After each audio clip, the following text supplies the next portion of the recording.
Well, India-Australia relationship have grown leaps and bounds, and in just last 15 days, we have seen significant visits. The visit of the Australian Foreign Minister, the Defence Minister visiting India, the Deputy Prime Minister in fact, and the Indian Prime Minister Narendra Modi is expected to travel to Australia. With me is His Excellency, the Australian High Commissioner. So welcome to WION, and let me just start about what has happened in the last 15 days. Your Foreign Minister, your Defence Minister, in fact your Defence Minister was here, and there was an extensive joint statement in which maritime was mentioned 11 times. So if you can perhaps tell us what exactly is happening in this very growing defence partnership between the two sides. Sure.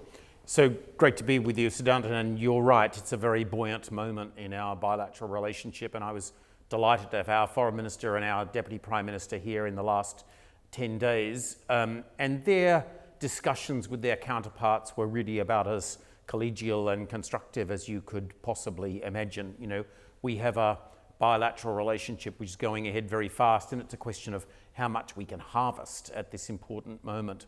Look, the discussions were across a range of areas, but you're right to pick out maritime, and let me get to the fundamentals of this. You know, Australia and India can collaborate in a lot of fields that relate to security and defence, but where it really matters is where our geographies overlap.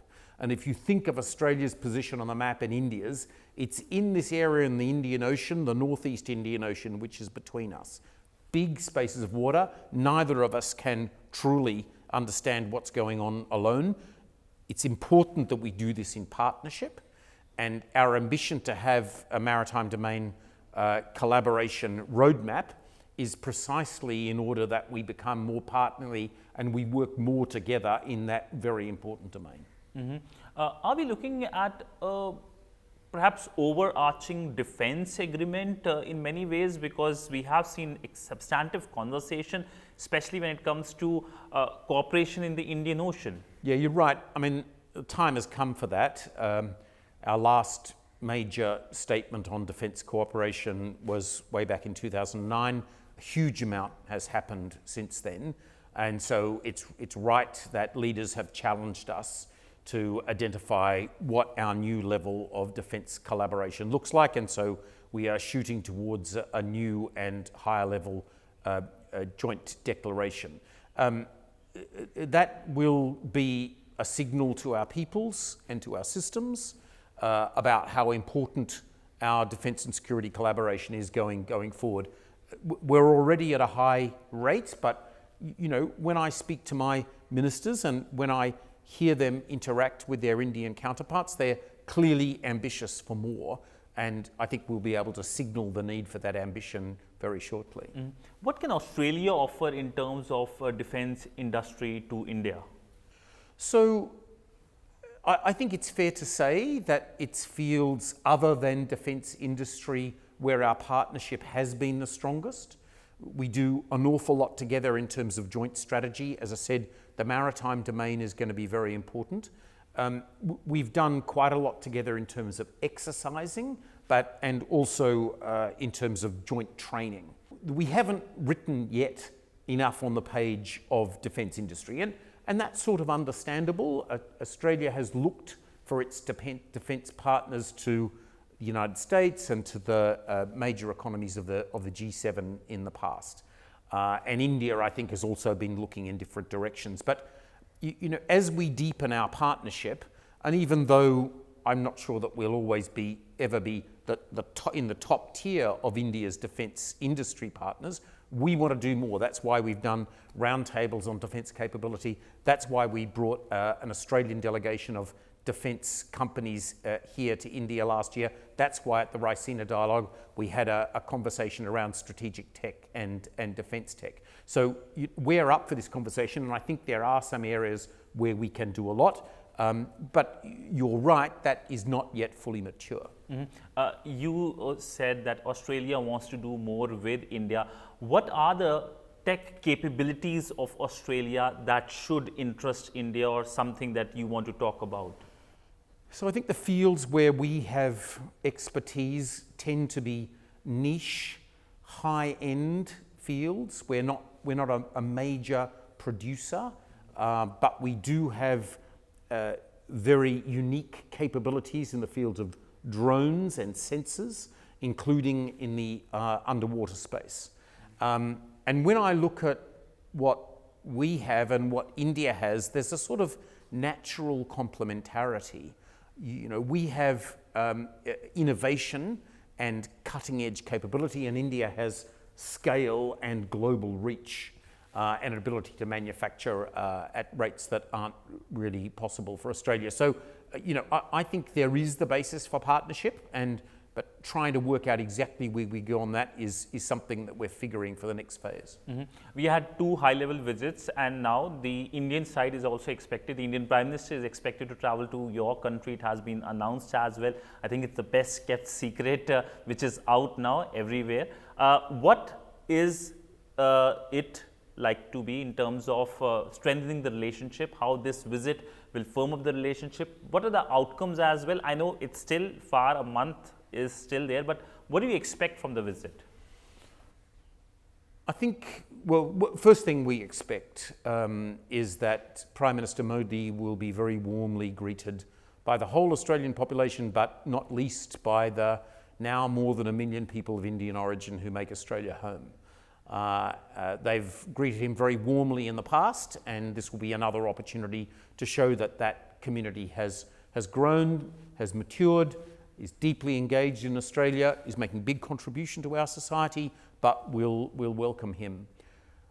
I think at the leadership level, the relationship between our 2 prime ministers is really at a very high level. I'll be very surprised if the visit doesn't demonstrate their natural affinity and collegiality.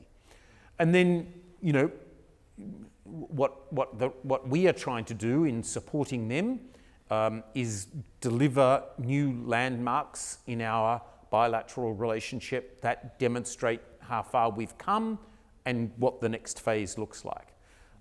And you know, I would like to see that in the field of defence. I'd like to see that in the field of culture and sport. I'd like to see that in the field of economics and business and investment, because we've got a lot of runs on the board already, but you know, we've really got 2 great batting sides with, you know, super, you know, first drops who are in at the crease at the moment. And I think we can really make a lot of runs together. Mm-hmm. I think the best way to explain India-Australia relationship is in cricket terminology. But moving on to other elements, one has been counter-terrorism. What has been the key elements in terms of intelligence sharing? Australia was quick to condemn the Pahalgam terror attack. There was the dastardly Bondi Beach terror attack as well. Around that, what has been the conversation between India and Australia? Well, you're right to point to the way in which our leaders engaged with that. I think Prime Minister Albanese was one of the very first to reach out to Modi ji after the Pahalgam attack, and I received countless messages of support when we saw the shootings in Bondi. Look, we have an already strong partnership in countering terrorism. We are strengthening our capacities to engage in the intelligence field. For instance, our Chief of Defence Intelligence was here just 1 month ago, strengthening what we do in that field. I've got a high level of confidence that what we're doing at the moment is good. But as we deepen and broaden our relationship there too, I think we may be able to do more in the future. Mm-hmm. Education is another element. You're opening campuses here. I've lost count of number of universities opening campuses. My count is 2 plus 5. 2 that are teaching, another 5 that will open for teaching in the near future. So how do you see this collaboration, cooperation with more universities setting up their campuses in India? So my view is that the Australian-India education partnership shouldn't be a one-way street. So for the longest time, we've welcomed large numbers of Indian students to come to Australia. There's about 140,000 in Australia at the moment, and that will continue, and we're on track for that to modestly increase this year. And that's good, but the Indian family ought to have choice. And the opening of branch campuses from Australia in India provides choice. It means that the Indian family can think about sending a son or daughter to Australia to study, or they can get the same quality of education from the same high quality Australian institutions in India at a fraction of the price. So for me, that's a big step forward. But we have other fields where we want to engage more deeply. Joint research programs, articulated learning, where students can do 2 years of study in an Indian institution, 2 years of study in an Australian institution, and get a degree from both sides. And the one that we want to do more on is the field of technical and further education, vocational education, which is going to be vastly important to get that large number of young Indians into the workforce and supporting this economy in the way that they want to. There are some irritants as well. India was put in a category when it comes to student visas in January that basically creates problems for Indian students in terms of more scrutiny, more documentation. Any plans to review that? Well, it's not so much a category. It's true that we are requiring a bit more documentation from Indian students. And we want to make sure that we offer the highest quality of education to Indian students, and we want to make sure that we support those who are genuine applicants to be students in Australia in the best possible way. We're seeing continued lively interest in studying in Australia from Indian students. I think those with strong claims to be able to meet our integrity capabilities have no particular problem. And what is really important here, Siddharth, is that we have an education exchange where Indian students can be comfortable and confident that they will get high quality education, and we can be confident that the integrity settings that are important for our flows of Indians into Australia are both at the high order. You've already mentioned about the diaspora aspect. How has this been the living bridge between the two sides? And also you have come out with various visa categories where Indians can go work in Australia. Perhaps if you would like to elaborate that and the role of the diaspora. Yeah, so we've opened the door to working holiday maker visas for Indians. So young Indians who want to go to Australia, have a holiday, but at the same time spend some hours working, that's now available. We've opened an opportunity for early career professionals in India in particular fields of real interest, areas like critical minerals and renewables, to be able to spend more time in Australia. But in truth, the human bridge is being supported by the large number of Indian applicants who fit neatly into our global schemes. It's the fastest growing diaspora that we have in Australia. And can I just say this? They make an outsized contribution to our society. So our census statistics show that people of Indian origin in Australia are twice as likely as other people in our country to open a business. They're 1.6 times more likely to hold a master's degree or further degree. And interestingly, they're 1.5 times more likely to be involved in community activities, social and sporting groups in our society. And of course, the best example of that is the fact that of the 4 names that are most frequently registered for play by Cricket Australia in Australia, 2 of them are quite familiar, Singh and Patel. So a lot of connect there, but again, as all substantive relationship have good elements and few irritants as well. In this case, it's the Khalistani extremism that India, of course, is worried about.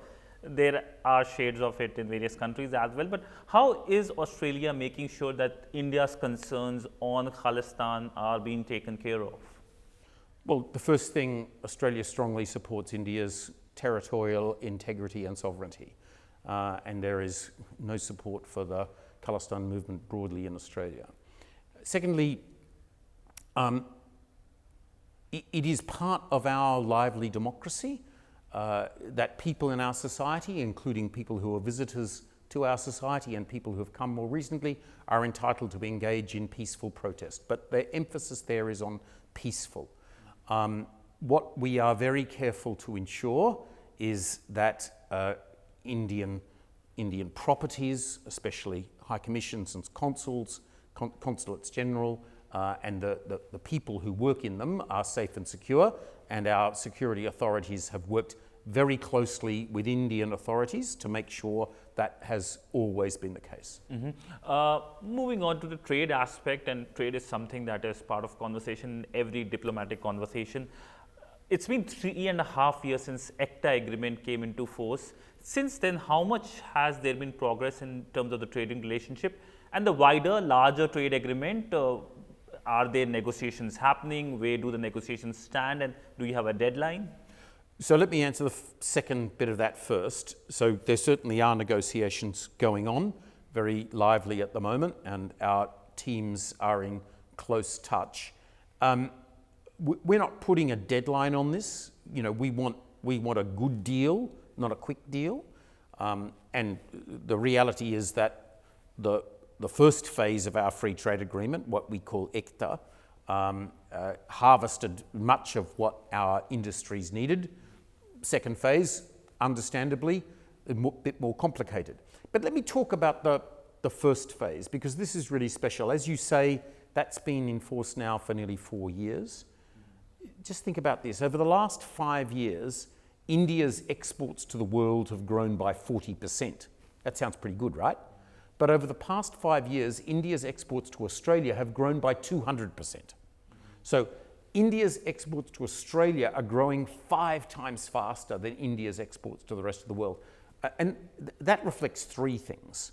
It reflects the underlying complementarity between our economies. We produce different sort of stuff to what India produces, and much of what we produce goes into Indian supply chains.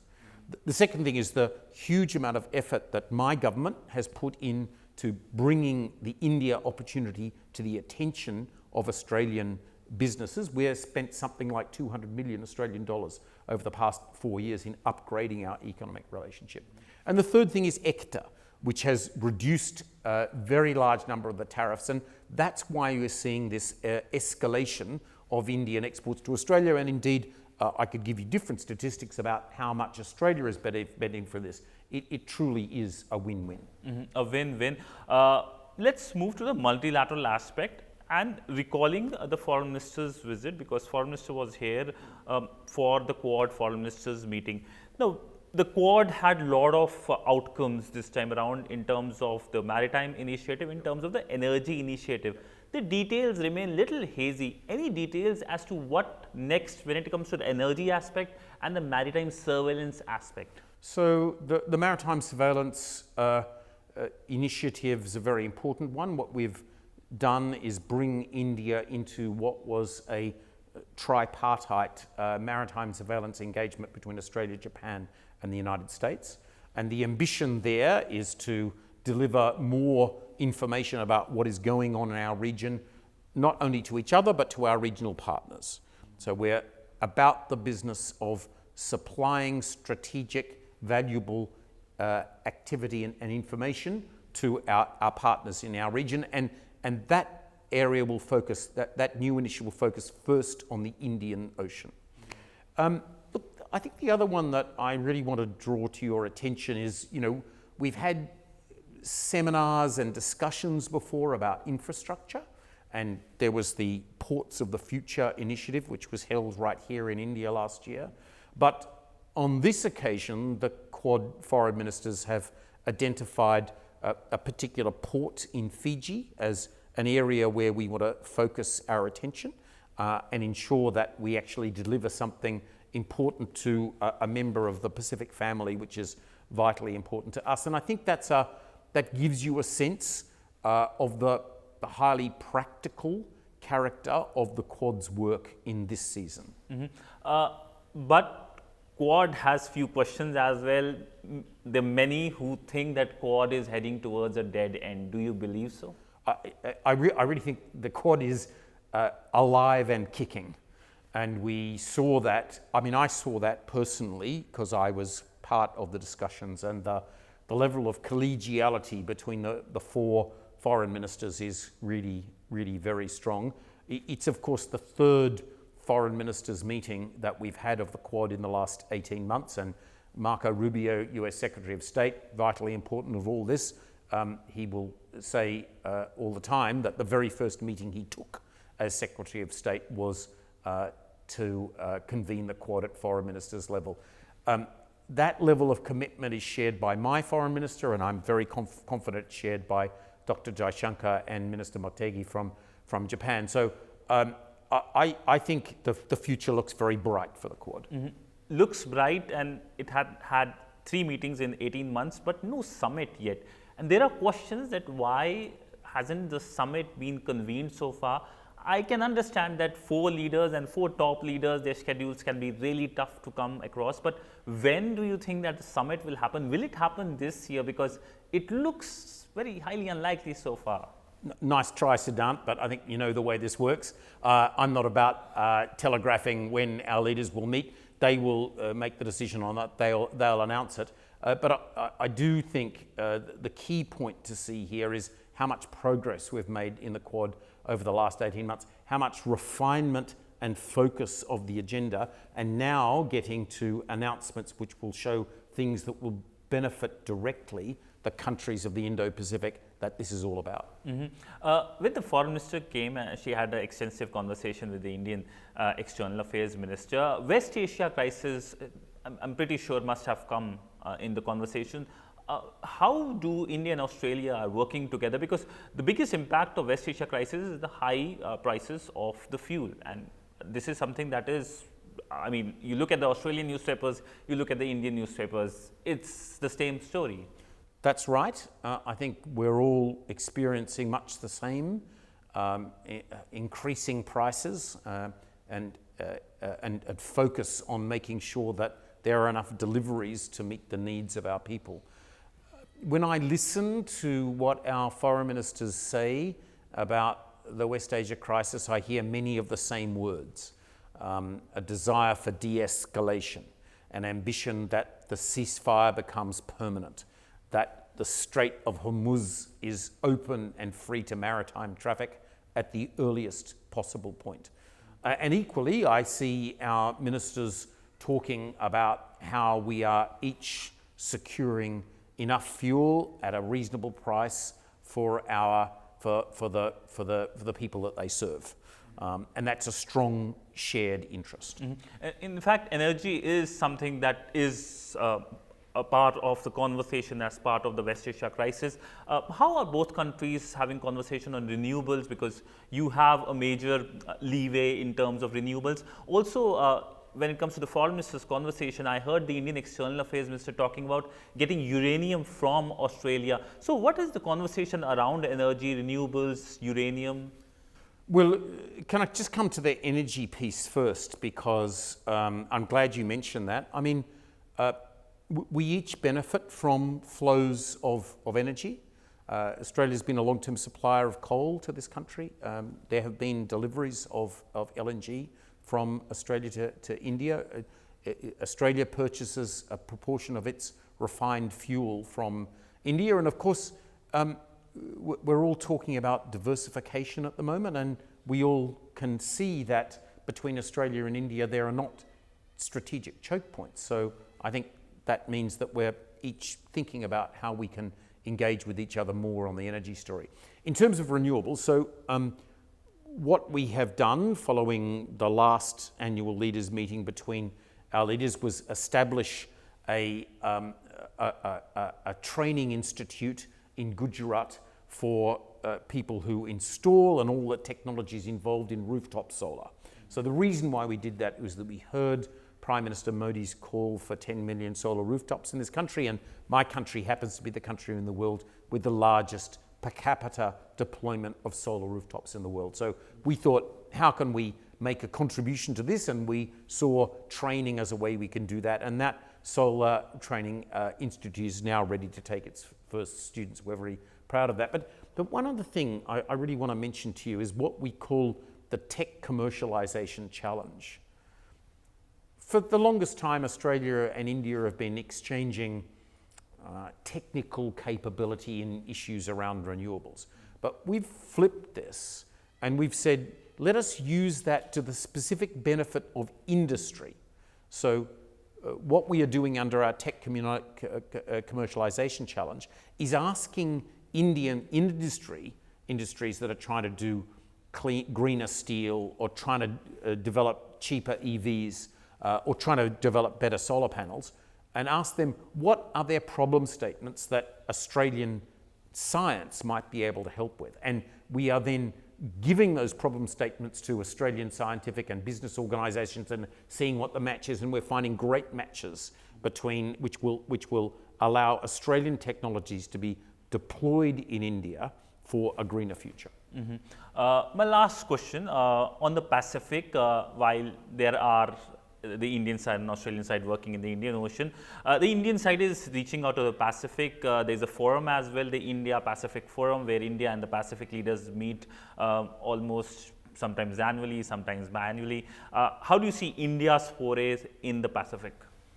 Well, we welcome India's increasing engagement in the Pacific. We are strategically aligned between Australia and India, and we see that many of the technologies and capabilities that India has developed can be appropriate technologies to be engaged in the Pacific Islands. And then we see India's quite substantial engagement in the Pacific and quick engagement. So this is very important. Recently, when there was a natural disaster in Vanuatu, India was very quick there. When there was a massive mudslide, $1 million came from India very quickly in Papua New Guinea to support. And we're working together, we're supporting India in its engagement in countries like Fiji and areas like medical science. So we welcome India's engagement and we are looking to provide pathways to ease India's engagement and make sure that that's effective and successful. Well, on that note, thank you so much, sir, for this extensive interview touching almost every subject possible in this relationship, which has several pillars from defense to education. Thank you so much, sir. Thank you.